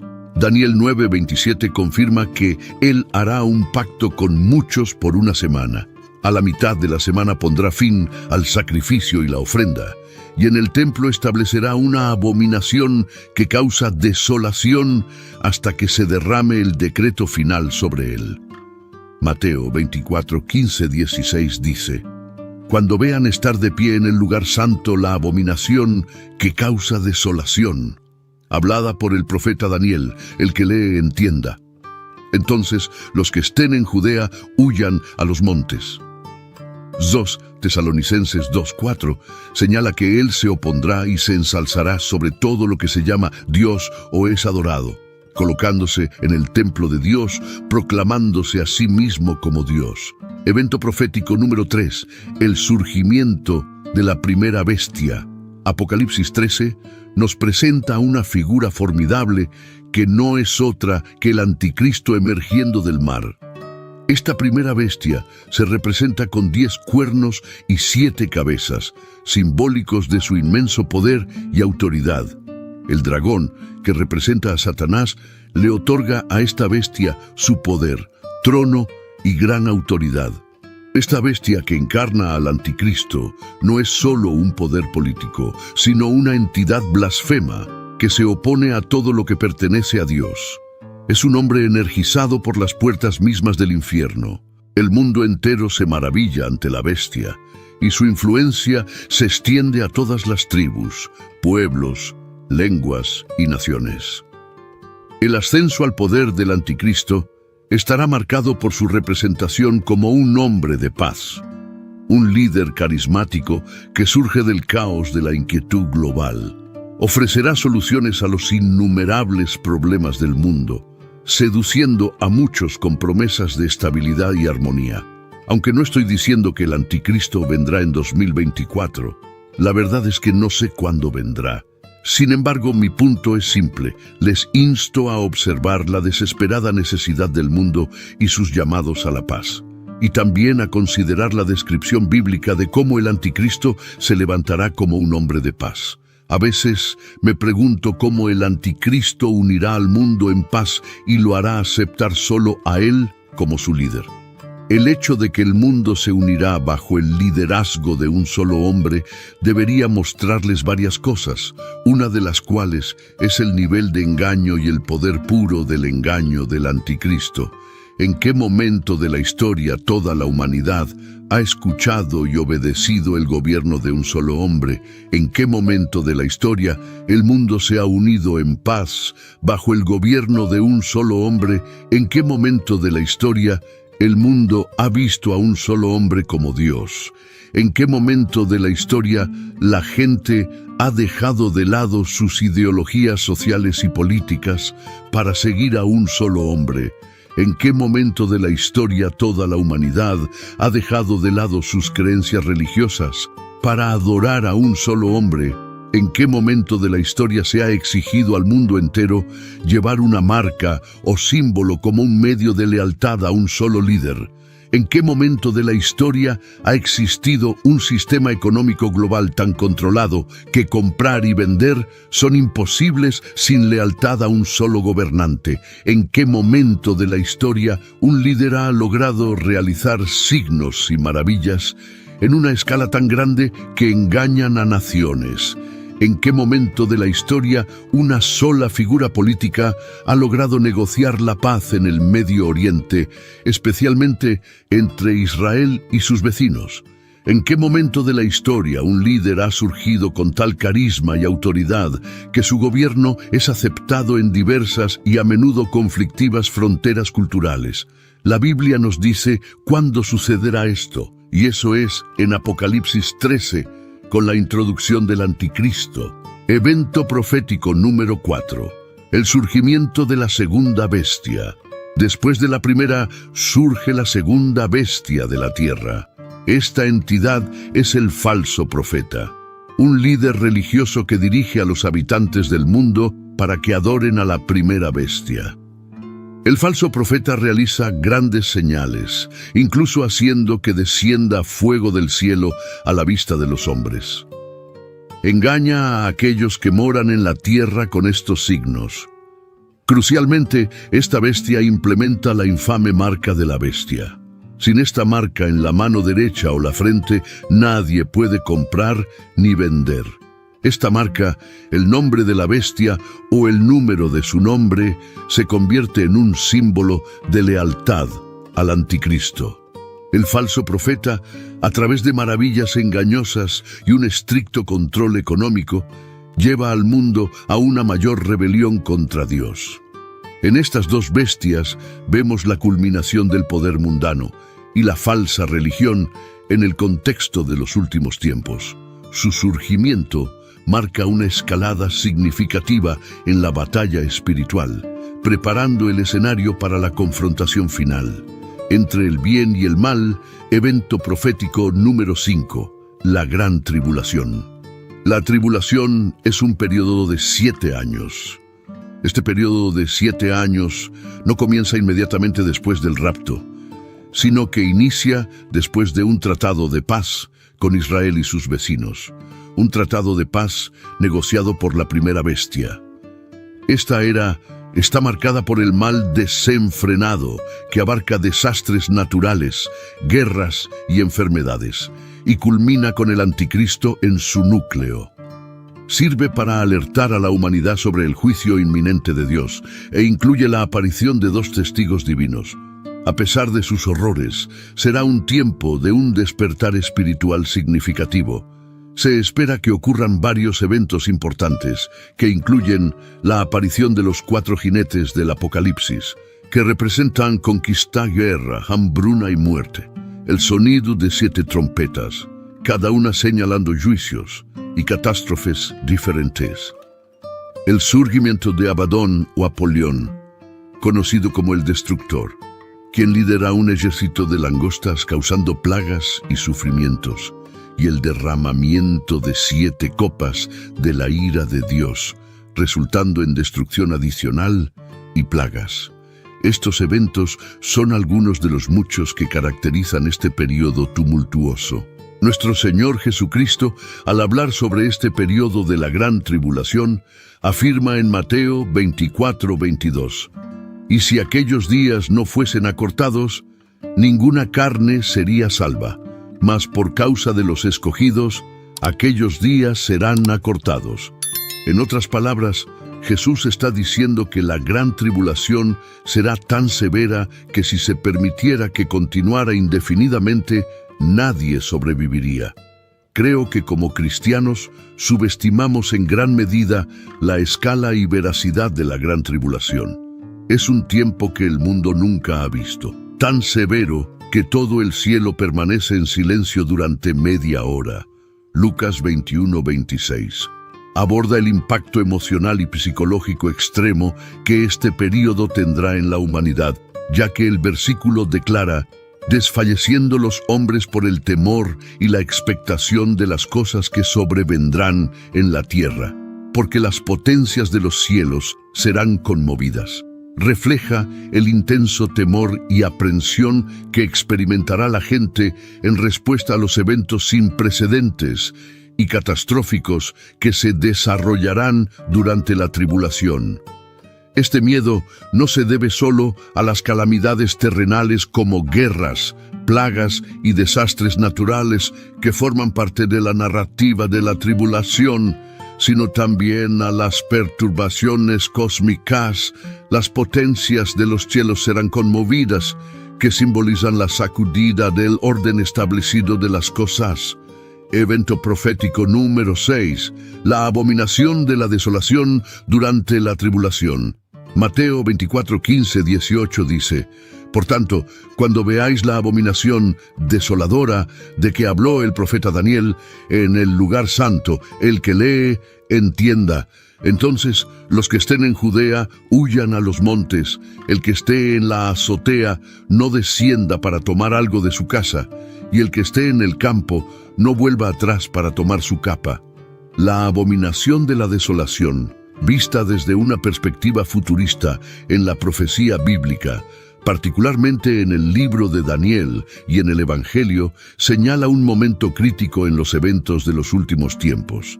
Este evento ocurre a mitad de la gran tribulación y representa un acto atroz de sacrilegio, donde el anticristo, la primera bestia que analizamos anteriormente en este sermón, se proclama a sí mismo como Dios dentro de los sagrados confines del reconstruido templo judío en Jerusalén.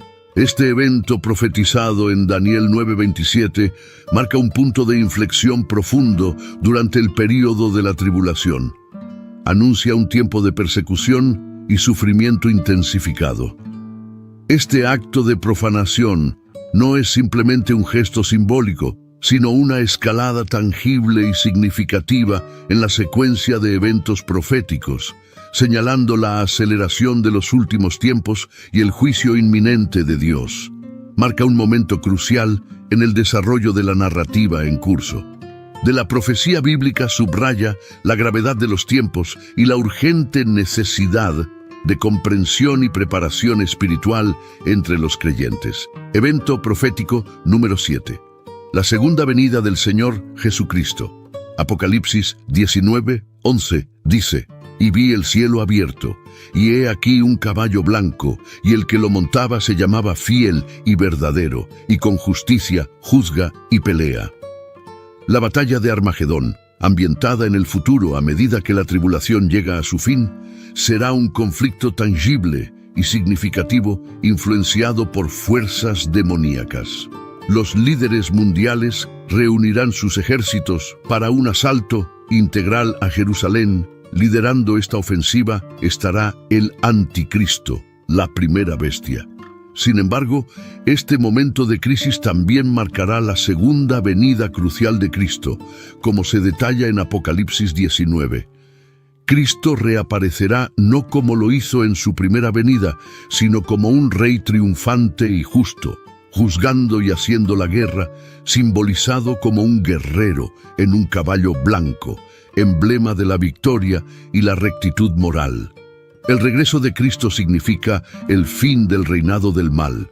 Su autoridad divina y poder contrastarán fuertemente con su papel anterior como un siervo humilde. A medida que Jesucristo desciende a la tierra liderando las fuerzas celestiales, su llegada estará marcada por su posición en el Monte de los Olivos. Este es un evento trascendental, ya que Jesús no regresa en las circunstancias humildes de su primera venida. No regresa como un bebé, ni para morir en la cruz, ni como un cordero. En cambio, regresa como el gobernante y Rey Supremo, administrando justicia de manera justa, juzgando y haciendo la guerra contra el pecado y la injusticia, cumpliendo así las antiguas promesas de redención y justicia de Dios.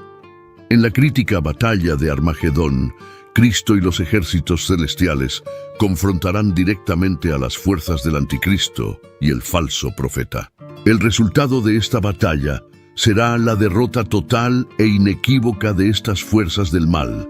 Después de esta victoria, tanto el anticristo como el falso profeta serán arrojados al lago de fuego, siendo los primeros dos individuos en ser arrojados a este lugar. Satanás, la fuente de la decepción y el mal, será restringido durante 1000 años. Después de esta victoria decisiva, Cristo establecerá su reinado por 1000 años. Este será un periodo marcado por la paz, la justicia y el gobierno divino, contrastando significativamente con el caos y la destrucción de la tribulación. Este evento no solo subraya el cumplimiento de la profecía bíblica, sino que también destaca la victoria final del bien sobre el mal, marcando el inicio del reinado de Cristo y la vindicación de la justicia divina. Evento profético número 8, el reino y reinado milenario. Jesucristo está profetizado para reinar en la tierra durante 1000 años. Un concepto respaldado firmemente por 6 menciones específicas en Apocalipsis 22:7. Este periodo, conocido como el reino milenario, promete una era transformadora de paz y justicia. Imagina un mundo bajo el gobierno de Cristo, sin miedo, sin necesidad de cerrar puertas y un entorno físico y espiritual perfecto.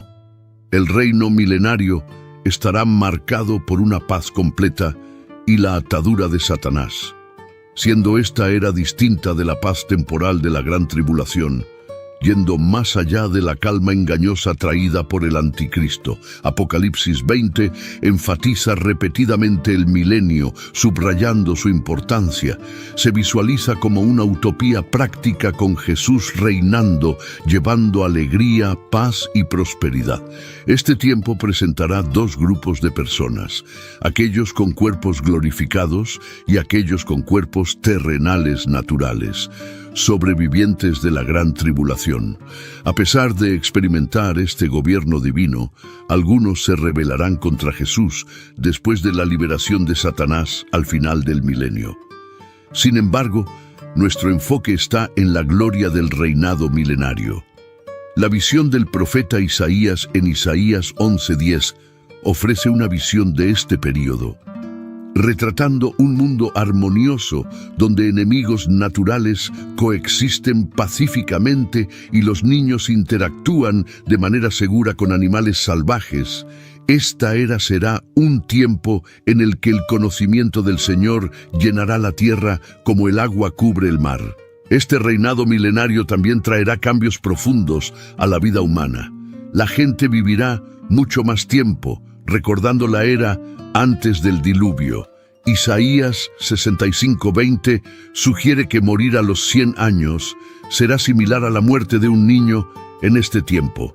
Las mejoras en la salud serán tan significativas que las personas conocerán múltiples generaciones de sus descendientes, experimentando vidas largas con sus seres queridos. El reinado de Cristo promete un mundo vastamente diferente al de hoy, marcado por la longevidad, la seguridad y la alegría.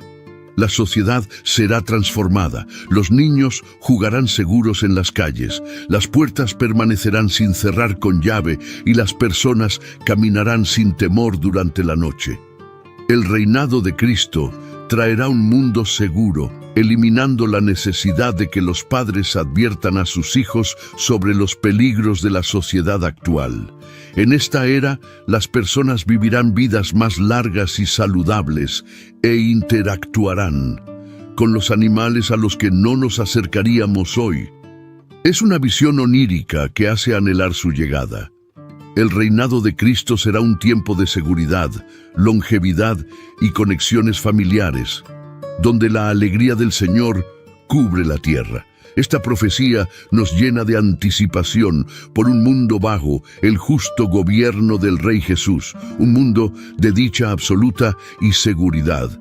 El reino milenario es una promesa de una tierra transformada, un faro de esperanza y un testimonio del plan de Dios para la humanidad. Directamente después del reino y reinado milenario, Satanás será liberado. La Biblia declara en Apocalipsis 27:10, cuando los 1000 años se cumplan, Satanás será desatado de su prisión y saldrá a engañar a las naciones que están en los 4 ángulos de la tierra, a Gog y a Magog, para reunirlos en batalla, el número de los cuales es como la arena del mar. Subieron sobre la anchura de la tierra y rodearon el campamento de los santos y la ciudad amada. Pero descendió fuego de Dios desde el cielo y los devoró. Y el diablo que los engañaba fue lanzado al lago de fuego y azufre, donde estaban la bestia y el falso profeta, y serán atormentados día y noche por los siglos de los siglos. Evento profético número 9, el gran juicio del trono blanco, representado en Apocalipsis 20:11-15. Es un evento crucial en la escatología cristiana. Este juicio involucra a todos los muertos, tanto grandes como pequeños, de pie ante Dios. En este punto se abren libros, incluido el libro de la vida, y los muertos son juzgados según sus obras registradas en estos libros. Aquellos que no se encuentren en el libro de la vida enfrentarán la segunda muerte, siendo arrojados al lago de fuego. Este evento es distinto del tribunal de Cristo, o el Bema, descrito en 2 Corintios 5:10 y Romanos 14:10, que es específicamente para los creyentes en Jesucristo. El juicio del trono blanco, en cambio, es para aquellos que no pusieron su fe en Cristo para la salvación. Es un momento de inmensa gravedad donde cada individuo enfrenta una evaluación final de sus vidas terrenales en la eternidad, donde el tiempo no es una restricción. Este juicio podría desarrollarse potencialmente a un ritmo meticuloso, con la vida de cada persona revisada minuciosamente. Solo podemos imaginar las emociones de aquellos que están de pie ante el trono, enfrentando la totalidad de sus vidas. Podrían reflexionar sobre oportunidades perdidas para la salvación, pecados cometidos conscientemente y transgresiones secretas ahora al descubierto. La gravedad de este momento, donde cada acción y elección es escrutada, subraya la seriedad con la que se debe abordar la vida y la fe. El nuevo cielo y la nueva tierra, según Apocalipsis 21:1-4, describen una visión inspiradora de un nuevo cielo y una nueva tierra, marcando el fin del primer cielo y la primera tierra. Esta visión incluye la ciudad santa, la nueva Jerusalén, descendiendo hermosamente como una novia preparada para su esposo. El pasaje destaca de manera enfática la presencia íntima de Dios con la humanidad, resaltando la profunda cercanía que experimentaremos con Dios en esta nueva realidad. Este evento evoca emociones indescriptibles al presenciar el magnífico descenso de la ciudad santa. El entorno extraordinario estará lleno de colores nunca antes vistos y materiales desconocidos, junto con seres notables.